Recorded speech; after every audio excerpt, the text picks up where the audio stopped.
Okay, perfect. So today we're going to be going over these three things: prepare, practice, and being present. So during this workshop, we'll be discussing all of these steps. Prepare, we're going to talk about walking through these steps that you'll need to get yourself, to get yourself ready for your interview. And then we'll be talking about practice, where you can learn about exciting new tools that may help you practice with these interviews, as well as tips for doing mock interviews with friends, which is a huge thing. I've done that with a lot of my friends, and it's actually very beneficial to kind of go over questions that you might not necessarily understand yourself or think of, because you can think of a lot of questions, but another mind might think differently. So I've actually done that a few times, and it's helped me quite a bit. And then being present. You'll learn tips to keep yourself calm, cool, and collected during the interviews so you can clearly communicate the value you bring to a new job, team, and a company. All right, so let's get right into it. So prepare. First, let's talk about preparing for your interview. More throughout your preparation, the more relaxed and present you can be during your actual interview. So in this section, you'll learn how to research the company, figure out the questions you like to be asked, craft a concise elevator pitch to introduce yourself, prepare questions for your interview, and make sure you're physically and mentally ready for this interview. All right, so company website, social media, professional networking sites, new articles, and friends, family, and social network. So first, and maybe most important thing you can do is prepare for an interview is research. Your research will help you make an informed and compel your case on how you can contribute to the company and why you should be hired. The slide's showing you a diagram with 5 ways to research a job. A company website, social media, professionals, network site, articles, etc. The rest are on the list there. As you research, take notes about what you learn so you can refer to them before the interview. This is very beneficial. I've worked in a lot of nice hotels in my day, and being able to come into the hotel and kind of giving them a little bit of a history, because obviously they know the history of the hotel, but I was able to come in and kind of up that, and they're like, oh, you did your research, and it showed that I did the extra step, kind of going that extra mile, if you will. It's definitely a beneficial thing to do. But starting with the company's official website, reading over that, very huge, probably one of the easiest ways is, Google the company. Just kind of understand what they do, what's their mission, how they operate, etc. So next would be check the company's social media. Another big one, also free, which is, really nice. It's easy to get out there and just kind of go on your phone and check out what they do, what they post, who they follow. Another really big one, kind of who influences them, is what I found a big thing to be. And then we can find companies or professional networking sites. So some sites even have anonymous employee reviews, so you can get an inside perspective on what it's like to work there. Some of these are like Glassdoor, while even have more information on people who've interviewed for these jobs in the companies, including sample interview questions. Professional networking sites like LinkedIn can also be, also be a great place to search for more details about hiring managers or people who you will be interviewing with. So seeing their work history and background may help you finding connections and understanding their areas of expertise, so you can better anticipate their questions. So search for news articles about the company. These can also make sense of challenges to the company and facing, and how its actions are implementing the greater community. This is, again, big, huge, especially if you're in a smaller town. This will be like, kind of like Chico, word gets around pretty quickly, especially around here. So being in the news and stuff would be, people would know about it pretty quickly. So that'd be a good place to look as well. Alrighty, and then seeing whether any of your friends know and family, social media, networking, kind of just asking who knows about this company or whatnot can also be another great way of finding out information about the company that you're desiring to seek at. So being able to speak to company's goals with the shown prospective employer that you're truly interested in the company and performing well in the job. Sorry. It will also allow you to have a deeper conversation with your potential employer and make sure that your values and strengths align with the company's missions and values. Again, even if they don't and you really do want to work for this company, you can kind of gear yourself towards what they might want to hear in a sense. It's kind of a balance scale, if you will. All right, so off to the next slide here. So there are two types of common styles of interviewing questions that you should be prepared for. So behavioral and situational. So behavioral is an interviewer asks you a question, you handled the situation in the past from your work history experience. For example, tell me a time when you overcame an obstacle. Situational is when an interviewer asks you about a hypothetical situation in the future. An example of this would be if you are a new lead on a project, how would you get yourself and your new employee and your new team set up for success? We'll talk more about what the best answers of these types of questions are in a few slides here. Excuse me, coffee's coming. Because behavioral questions focus on past experiences, you want to include plenty of details and data to support your answers. You can try preparing for the answers that include these four areas: situations, tasks, actions, and results. Sometimes this is referred to as the STAR list. Be prepared to describe the situation, the task you were directly responsible for, the action you took, and the results you achieved with as such detail as possible. Instead of saying I increased sales, it would be better to say I increased sales by 20% by this year by reaching a converted new lead, and hence your reasoning. So let's dig into the situational questioning. So if you're a new lead on a project, how would you get yourself and your new team to set up for success? It's important to answer this question with specific examples of actions that you would take. So for example, I would want to determine what our key objectives are and how we're measuring success. I would then clarify our resources, determine roles and responsibilities, and then set important milestones to reach our goals. It can also be useful to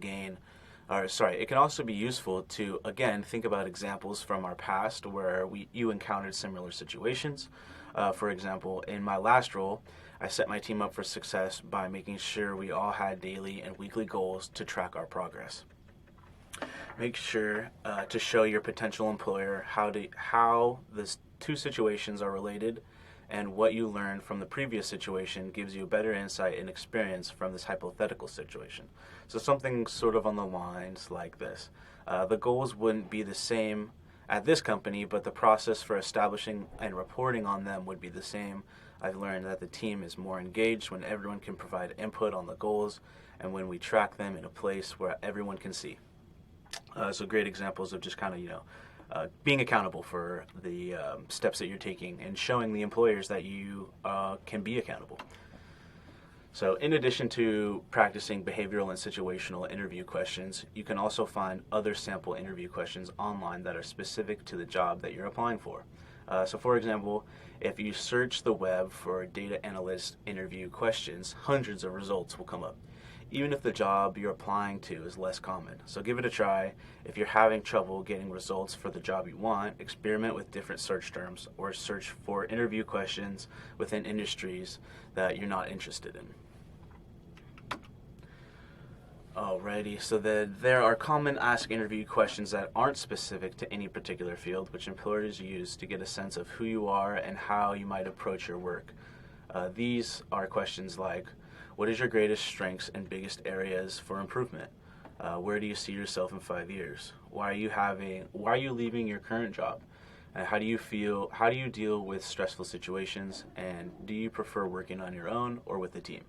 Once you have an idea of these questions, you might be asked, you have the advantage of being able to practice your answers. We'll talk more about what in the practice section of this workshop. But for now, let's talk about how to handle one of the most common and most surprisingly difficult interview questions out there. And that is, tell me about yourself. Well, technically, it's not a question with a prompt. is often the first thing a potential employer would ask you. So I'm going to give you about 20 seconds to answer this right now out loud, the way you would in an interview. Don't think about it too hard. Just do your best to tell me. You guys don't need to do it unless you really direly want to. You're more than welcome. I would love to hear them. But the way that I like to kind of look at this is there's a study that's been shown that the number one thing people love to talk about is themselves. And it's kind of funny that I say that because that's how I kind of lead into this question. So it's like, oh, well, tell me about yourself. It's like, okay, well, I'll tell you about myself. So personally, like, I love talking about myself, right? Like, there's a study, blah, blah, blah. I did the whole spiel already, but then I'm like, okay, well, I love to travel. I've been to a lot of Southeast Asia. I kind of start with, kind of small stuff, maybe to get spark an interviewer's interest. And then I just dive super deep into that. Like, oh, you like to travel. It's like, oh, yeah, I've been to Thailand twice. I've been to Japan. I've been to like some of these like crazy stuffs, and then to kind of dive in, and it shows you kind of like, maybe for me, it shows that I'm passionate about things. So I love traveling, and I love having that as like one of my passions. So I try to, and in these times specifically when it's about a tell me about yourself kind of thing, I'm like, okay, well, what am I passionate about, and how can I convert my passion into an interviewer's being like, oh, okay, well, this person knows what they're talking about kind of deal. Danny, you guys want to give it a shot real quick with a tell me about yourself?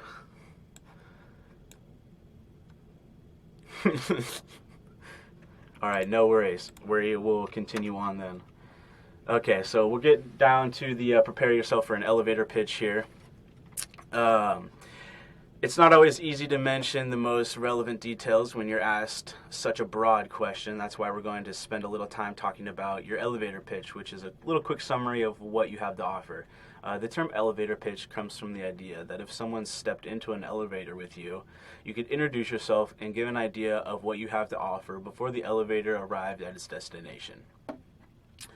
An elevator pitch allows you to introduce yourself and what you have to offer early in the interview.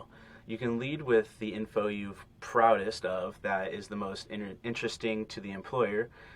Kind of what I was just talking about, how like I love to talk about my travels, and hopefully that kind of sparks some form of enlightenment within the interviewer. I think that's a great way to kind of verbalize what you want to say. And kind of take to show them that you're passionate about Zed thing. So there's a few more tips that are beneficial for elevator pitches as well. You don't need to memorize it verbatim, but you should practice and become familiar with the main points to make sure to share the information that's most important about you. So definitely it should be anywhere from 30 to 60 seconds long. Elevator rides aren't very long. Your pitch should include at least 3 main components: who you are, what you do, and why they should hire you. Alrighty, so now that you're prepared to answer your interviewer's questions, make sure you're prepared for a few questions of your own. Asking them questions during the interview is important. It's a way to demonstrate that you've invested time learning about the company and the job opening. And it shows that you're approaching the job thoughtfully. So while you don't want to be overwhelmed for your interviewer, it is with too many questions. It's good to have at least 3 in mind or written down. Before you start an interview, you might think of more questions organically or over the course of the interview. Excuse me. But having a few prepared will ensure you are able to show that you're approaching the job thoughtfully. Alright, so possible questions that you might get or you might consider using would be, what does growth look like with this company? What qualities does your ideal candidate have? What's your favorite thing about working here? What do you see as the biggest challenge for someone in this position? And how do you measure success for this position? As you write your questions, avoid ones that can be easily answered by a careful reading of the job description or basic research. Asking a question that already has been answered for you can make it seem as if you didn't prepare enough for the interview. Now that we've covered how to prepare for questions, let's talk about a few ways you can prepare your physical self for an actual job interview. Alrighty, so preparing yourself. Remember, every decision you make early on in this process is a decision that you don't have to focus on in an hour and minutes leading up to the interview. Decide what you want to wear if you can. Do a little research about the company's dress code. It's probably better to be slightly overdressed than underdressed for your interview. Choose an outfit and styling that makes you feel comfortable and confident, and make sure that the clothes you choose are clean and in great condition before your interview. This advice also applies if you're interviewing remotely. What you wear matters, and issues like wrinkles, clothing may be even more apparent on camera. Prepare mentally by reading over your resume several times so that you know it backwards and forwards. You may want to print out a copy to keep during the interview itself.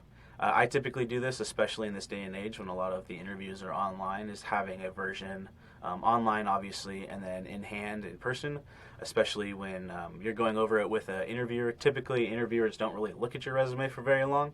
You know, they might read the abstract and then put it down, or the cover letter and put it down. That's been a huge thing for me specifically. So I like to be able to kind of highlight, you know, what they look at and make it a point. So my resume currently is now on one page. I have, you know, hardly an abstract that kind of just sums up everything for me. And it's nice, short and sweet. I think that makes it a little bit more, not eye-grabbing, but in this day and age, you know, the attention span of a lot of people is very minimal. So I think being able to kind of sum everything up in one nice page is also very beneficial. At least in my personal experience, this is what I've had. So preparing your space is another very big important topic. So if your interviewer will take you on a place online, you will need to prepare a space that you think is good for the video call. Nowadays you can have backgrounds and blurred images, so it kind of helps a little bit, but it is also nice to just be in like a nice, clean, quiet area. So take care of your background. Make sure it isn't too busy or distracting. And then if you're not super sure what that means, it's just, you know, having like a nice blank background. So one solid color, not too many paintings or anything kind of going on in the background is going to be beneficial. Less distractions, so to speak. So if you need to take your interview from a private space such as a bedroom, be sure to learn in advance how to blur your background. Finally, be sure to let others know that you're around. So, you know, for me specifically, if I was doing an interview at home, I'd have to let my roommates know, kind of that whole deal, because, you know, people, kids, just other adults, they're not quiet sometimes. So it is nice to be conscious about when you're interviewing and whatnot. So remember to turn your phone ringer off as well. These are just other little steps to help lessen the distractions, if you will. Alrighty, so practice. Interviewing is a skill. Like any other skill, the more you practice, the better you become. Mock interviews allow you to practice, answer questions smoothly, and make great impressions on your interviewers. So in this section, we'll cover the things you should prepare to make the most of your mock interviews. I'll show you how to answer questions clearly and effectively, give you tips for holding your mock interviews, and tell you about the new Google tools that use machine learning to practice interviews of your own. Alrighty, oh, excuse me. So holding a mock interview.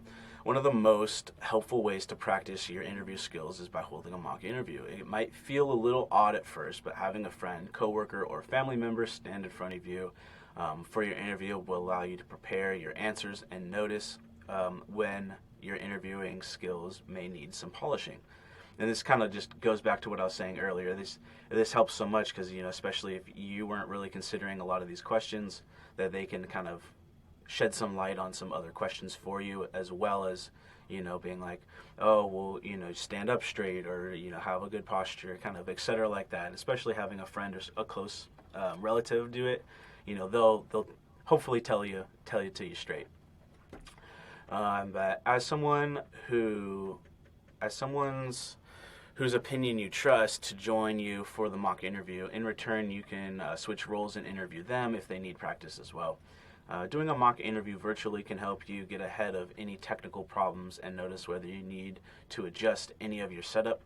So whether your mock interview is an in-person or remote, you will always get feedback or clarity on effectiveness to the answers that you were given. If your interview will be held online, find out what video conferencing app or software your interviewer will use so that you can practice on that exact one as well. Luckily, most people use Zoom or Google Meets or Teams, those three. So luckily, they're all relatively easy to navigate as well, which is nice. All right, so preparing your answers. So before your mock interview, prepare answers you're most likely to be questioned. Sorry, English is hard sometimes. Look through the job description for the clues about the qualities you'll need to embody to be hired for this job. The slides include examples of the jobs listings with keywords you might want to highlight, like relationship building, communication, and success metric. When you have a list of unique qualities for interviewers, this will most likely be looking for ways to demonstrate that you possess those skills. So think about times you've shown skills or qualities in your career and go through your resume to remind yourself of times you've demonstrated those qualities. You'll want to work those into the conversation during an interview.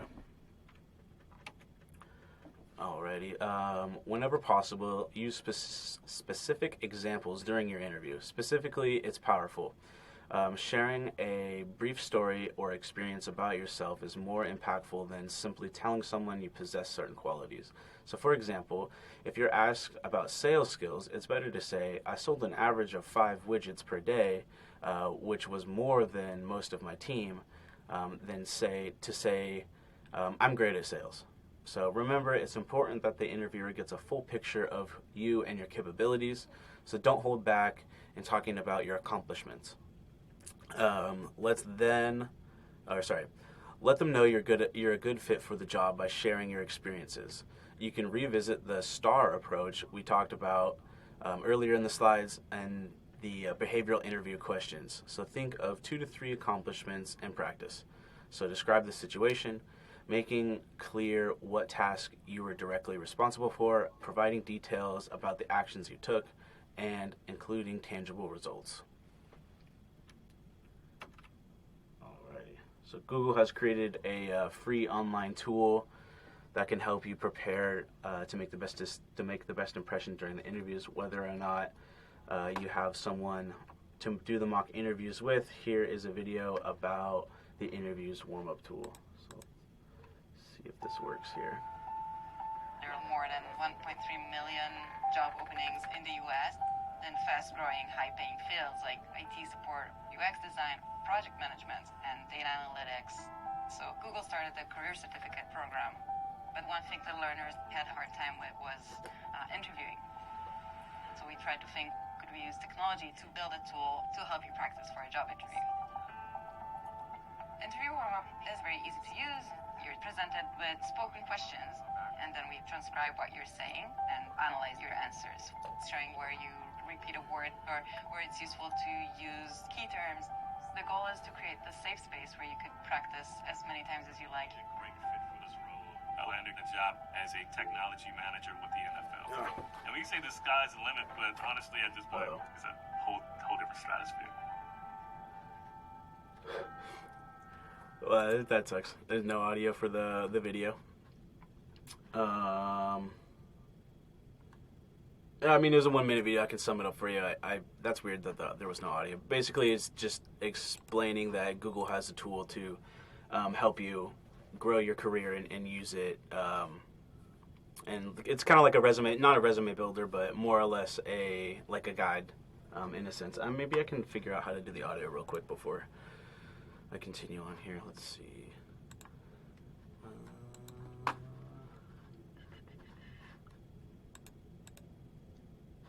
No, wouldn't be right there. Come on now.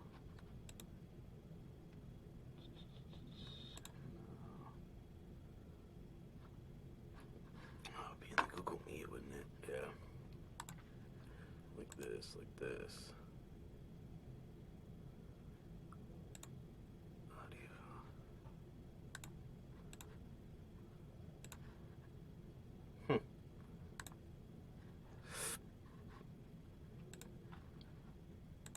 No, I don't want to stop presenting.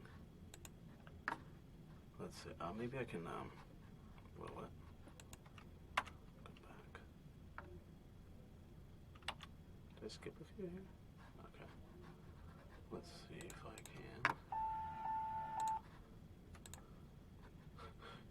The subtitles. There are more than 1.3 million job openings in the US in fast-growing, high-paying fields like IT support, UX design, project management.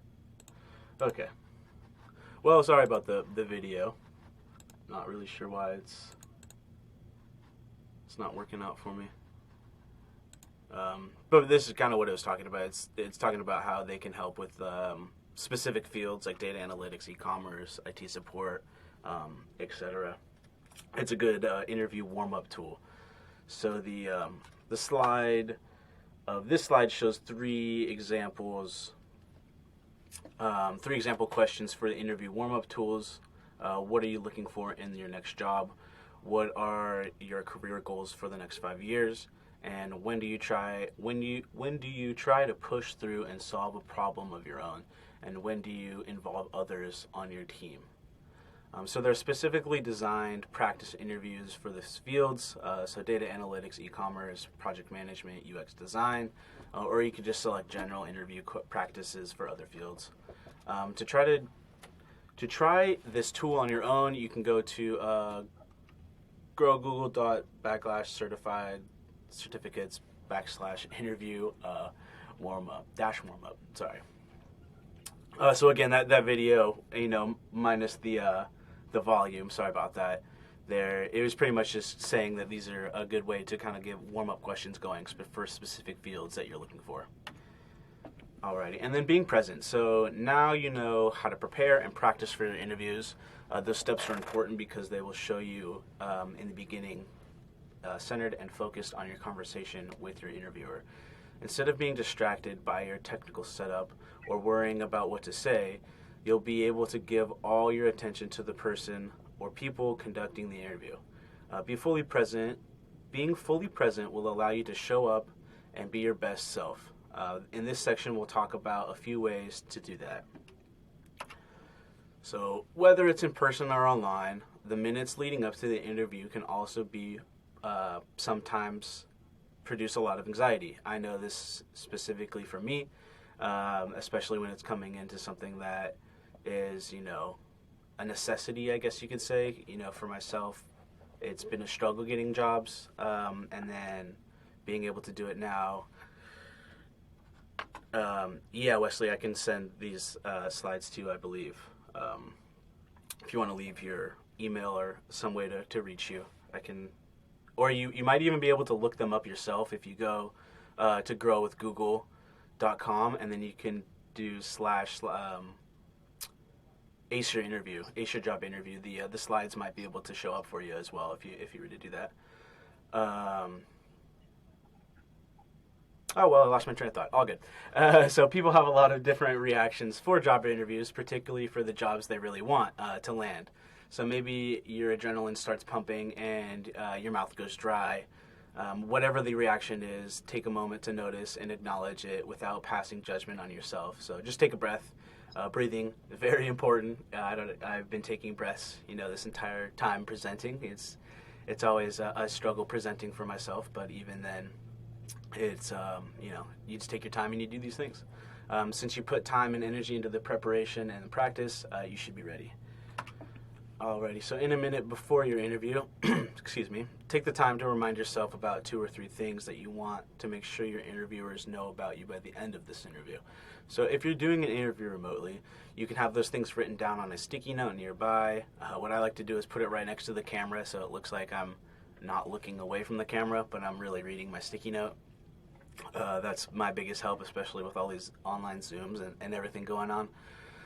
So here's a few examples of things that you might want your interviewers to come away with. So I'm enthusiastic, I'm detail-oriented, I doubled sales on my last team's year, I care deeply about the issue this nonprofit works on, I'm a team player, I have a great work ethic, maybe I'm a people person, or I can embrace tough problems. There's a plethora of things that you could pick from. If you notice yourself losing focus or feeling overwhelmed, take a moment to really see the people in front of you. Refocus your attention on the people you're speaking with. Get curious about the people you're talking to, about the position, about the company. This can be a great way to stop yourself from overthinking or getting too nervous. Your curiosity can help you connect with your interviewers. Remember, they're not the only ones trying to determine whether you're a fit for the job. You are also trying to decide whether you want to work for them or not. Remember to periodically take moments to breathe throughout your interview. A deep breath is always available to you, even if you need to calm down, gather your thoughts, or center yourself. You can mute yourself if you don't want your interviewer to hear you taking deep breaths during your interview. Taking deep breaths helps. I love taking deep breaths. It helps me just kind of relax. It's almost like a fact. Here are a few things to consider to help you relax during your interview. Interviewers want you to do great. Nothing makes them happier than seeing someone who's great for a role. If this role isn't for you, the next one might be. Now you have a connection at the company that interests you. Think of an interview as a time to celebrate the things you've accomplished in your career and meet people who may be able to help your career to take it to the next level. So here's a few frequently asked questions. We've made it through the prepare, practice, and be present.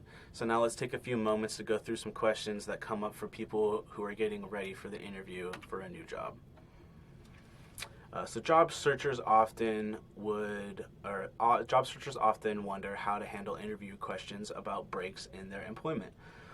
If any point in your career you've taken more than a few months off, you'll have a gap in your resume.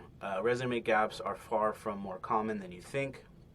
Many people have extended periods of unemployment other than taking time off to raise children, care for a family member, or any number of personal reasons. Sometimes you'll have a break in employment because of a layoff during an economic downturn. A gap in your resume is no reason to avoid applying for a job. Just be prepared to discuss it with a recruiter or hiring manager. If you spend your time away from work doing any volunteer work, taking classes, or gaining other valuable skills, go ahead and mention those in your resume. If your resume gap is for a more sensitive reason, like being out of work for an extended period of time or taking care of a health issue, practicing sharing the information with a smooth, neutral way, you don't have to reveal too much. You can also be proactive and simply explain your resume gap in your job application or your cover letter. Do you have any questions in the chat there? Let me see. I'll chat that. Okay, got you guys. Yeah, definitely. Alrighty. So if you're new to the workforce, you may not have a lot of job history to discuss in your interview, so that's okay. Everybody had a first job which they had to get out, or they had to get without any official work experience. If you've been called into a job interview, your potential employer has already seen your resume, so they'll know your background. In order to help the conversation flow, think about the relevant experiences you can share in your interview. Volunteer work, internships, schoolwork, or other valuable personal experiences. Depending on your job, you might even bring up family situations that taught you things that might be applied to your job. For example, if you apply for a job to help run an after-school program, you could talk about babysitting your siblings and cousins. If you're applying for a job in sales or marketing, you can talk about your experience doing sales for a school or a charity or fundraiser. Even if you don't have any experience at all that relates directly to your job that you're applying for, you can talk about when and why you became interested in that job or that field.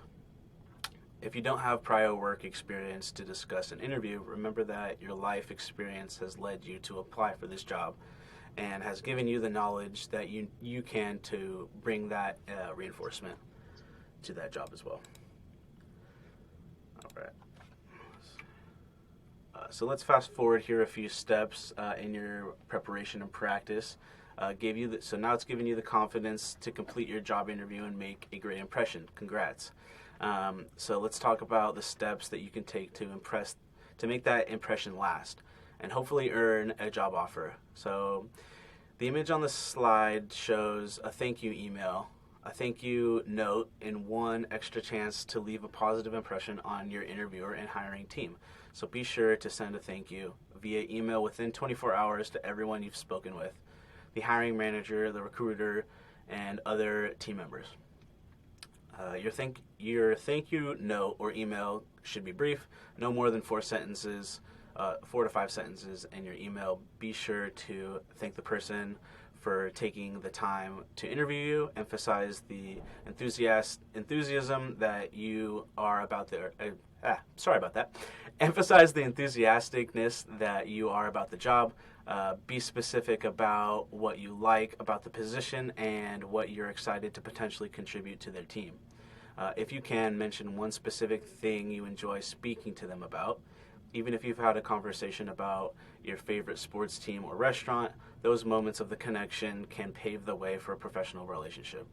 Be sure to proofread your note carefully and complete a spelling and grammar check. These are huge, especially for me. I am terrible with grammar.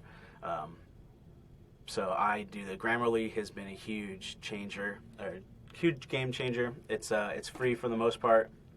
I definitely recommend it. There's a lot of AI tools now too that could also check grammar, which is nice. So just as a little recap, today we discussed the ways that we can give an interview that leaves a great impression with a potential employer. We've discussed the 3 P's: prepare, practice, and be present. During the prepare stage, you'll do your research that preps you for the physical space, equipment, and the self. And in the practice stage, you rehearse the out loud and get feedback from someone you trust, or some form of interviewing tool. And finally, to be present, you focused on the main things you wanted to get across in your interview. You breathed to center yourself. Use curiosity to connect with your interviewers. So I hope that you'll be able to approach your future interviewers with confidence and even find ways to enjoy them and learning opportunities and chances to grow your careers. Alrighty, so now let's review some of the free resources from Google. So if you enjoy the video lessons, subscribe to Grow with Google's YouTube channel at youtube.com/Google Career Certificates. The channel publishes new videos regularly covering topics that can help you grow your skills and careers. If you're looking to start a career and land a competitively paid job or building skills to grow in your career, check out Google's Career Certificates. Google Career Certificates can give you a path into in-demand jobs with top employers that are currently hiring. You can earn a certificate and prepare for the new career in the high-growth field in under 6 months, even if you don't have relative experience. Learn at your own pace and complete the online program on your own terms. Certificates are available for data analytics, business intelligence, IT support, user experience, UX design, project management, cybersecurity, etc. There's tons more.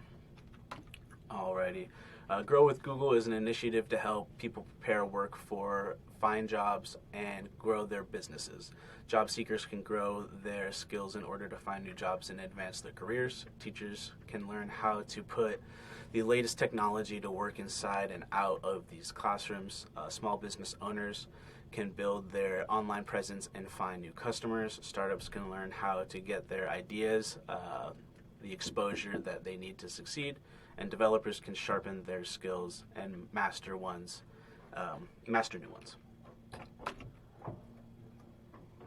Alrighty, and that is the presentation today. Are there any questions or anything else? I see there's a couple people in here via Everbright workshops. Yeah, perfect. Yeah, go for it, Emmanuel.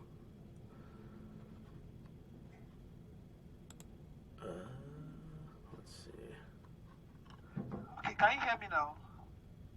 Yeah, I can hear you. Okay, thank you very much.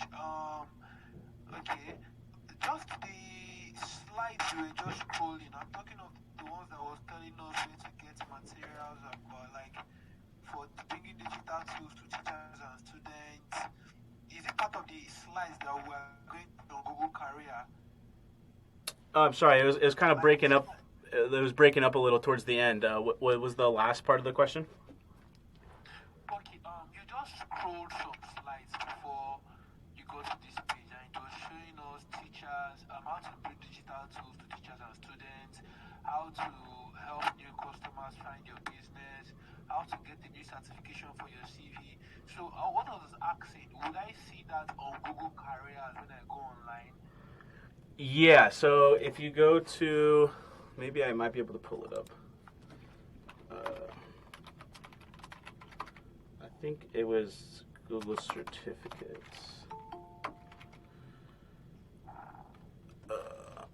Joined a little late, but I guess you could join. Yeah, so they would show them on Google Certification courses. Here we go. So grow with Google, and then in-demand jobs.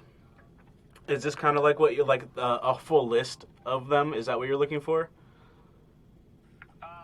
Okay, I got this. You know, there was a part that had for teachers and students how to bring digital tools to the classroom. For you're a business person, how to make new customers aware of the business. I don't know. I thought I would see that here. That was what I was looking for. Oh, gotcha. Yeah. So that would it would probably be like that topic specifically would probably be a subsection of another category. So say. Like 2 weeks ago, I did a workshop on how to grow your business with YouTube, per se. So, that was just like another course that kind of explained how to use one tool to grow a small business, if that makes sense. So this was more or less like covering job interviews. So, in 2 weeks, we'll cover another topic of the same thing that might be more geared towards, teachers and like what you're saying. Does that kind of make sense? I'll just Google it, but thank you. Yeah. Alrighty. Any other questions here before we head off? So we can you guys can always look up more with Grow with Google, as well as all their web security, or not web security, but all of their certificates and whatnot are all on here as well. This video will be posted on YouTube on the Chico Start website as well, so we'll have all of that open too. David, you have a question? Yeah, hi. Sorry, I didn't catch your name. My name's Nate. Nate. So I had a question. You gave advice about how to answer. Tell me about yourself, and I thought it was interesting that you really focus kind of on the personal piece. And I always thought that question was supposed to be a little bit more, I guess, kind of like the elevator pitch. So, based on your experience, what do you feel like what's the difference with the tell me about yourself? You really feel like it should be more kind of personal? In my personal experience, I have always found it beneficial to kind of like, I like to, I don't like to toot my own horn, but like, okay, well, this is what I have to offer, and this is what made me get to where I am today, and like, this is why I'm passionate. And I think that has a lot to do with my personality and like kind of how I've carried myself. And so I think ultimately being able to, use that personable or like that personal experience to kind of convey your message, if that makes any sense.